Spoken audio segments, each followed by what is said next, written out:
ராம் முழுவதும் பெரிய பிரயாசத்தை பேதுரு பட்டாலும் கர்த்தருடைய வார்த்தையின்படி சுலபமாய். அல்லேலூயா. நம்ம காலேபும் யோசுவாவும் ஒரு வார்த்தையை சொல்றாங்க, எளிதாய் சுதந்தரிக்கலாம். எளிதாய் சுதந்தரிக்கலாம். எப்படி எளிதாய்?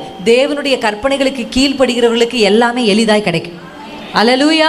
கர்த்தருடைய கற்பனைகளை கீழ்ப்படிந்து அவருடைய வார்த்தையின்படி நடக்கிறவர்களுக்கு நன்மையும் கிருபையும் பின்தொடரும். இன்னைக்கு ஒரு முடிவு எடுங்க, நல்ல மேய்ப்பனாகிய உம்மை பின்பற்றி நான் நடப்பேன்ப்பா.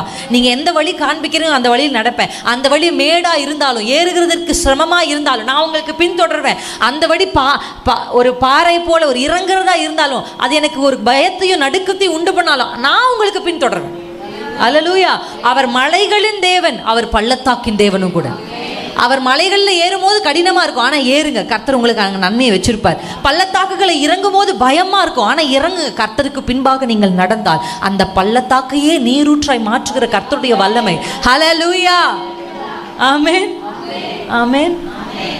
உயரங்களில் பார்க்க முடியாதவைகளை அனுபவிக்க முடியாதவைகள், உயரங்களும் மலைகளும் கற்றுத்தர முடியாத பாடங்களை பள்ளத்தாக்குகள் கற்றுத்தரும்.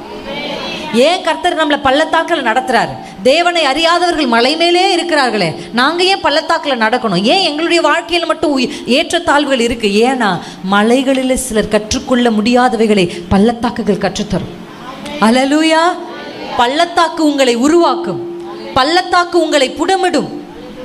அல்லேலூயா.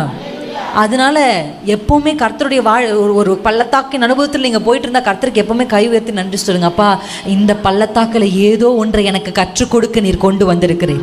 கிறிஸ்தவர்கள், பரிசுத்தவான்கள், தேவனை அறிந்தவர்கள், இயேசுவை நேசிக்கிறவருடைய வாழ்க்கையில் எதுவுமே தற்செயலாக நடப்பது இல்லை.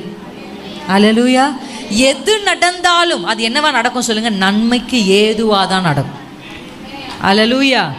உங்களை சிறைச்சாலைக்குள்ள போட்டாலும் கை உயர்த்தி கர்த்தருக்கு நன்றி சொல்லணும். ஏன்னா இந்த சிறைக்கு நீ வரலனா இந்த சிறையில் இருக்கிற இதற்கு தலைமையா இருக்கிற ஒருவருடைய குடும்பத்தை ரட்சிப்புக்குள் நடத்தவே முடியாது.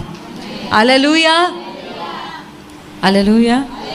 ஒவ்வொரு முறையும் உங்களுடைய வாழ்க்கையில் பாதகமாய் ஒரு காரியம் நடக்கும் பொழுது நீங்க கர்த்தருக்கு நன்றி சொல்ல ஆரம்பிச்சிட்டீங்கன்னு வச்சுக்கோங்களேன், பரலோகம் சந்தோஷப்படும், கர்த்தருடைய ஆசீர்வாதம் உங்கள் உச்சந்தலையின் மேலே இறங்கும்.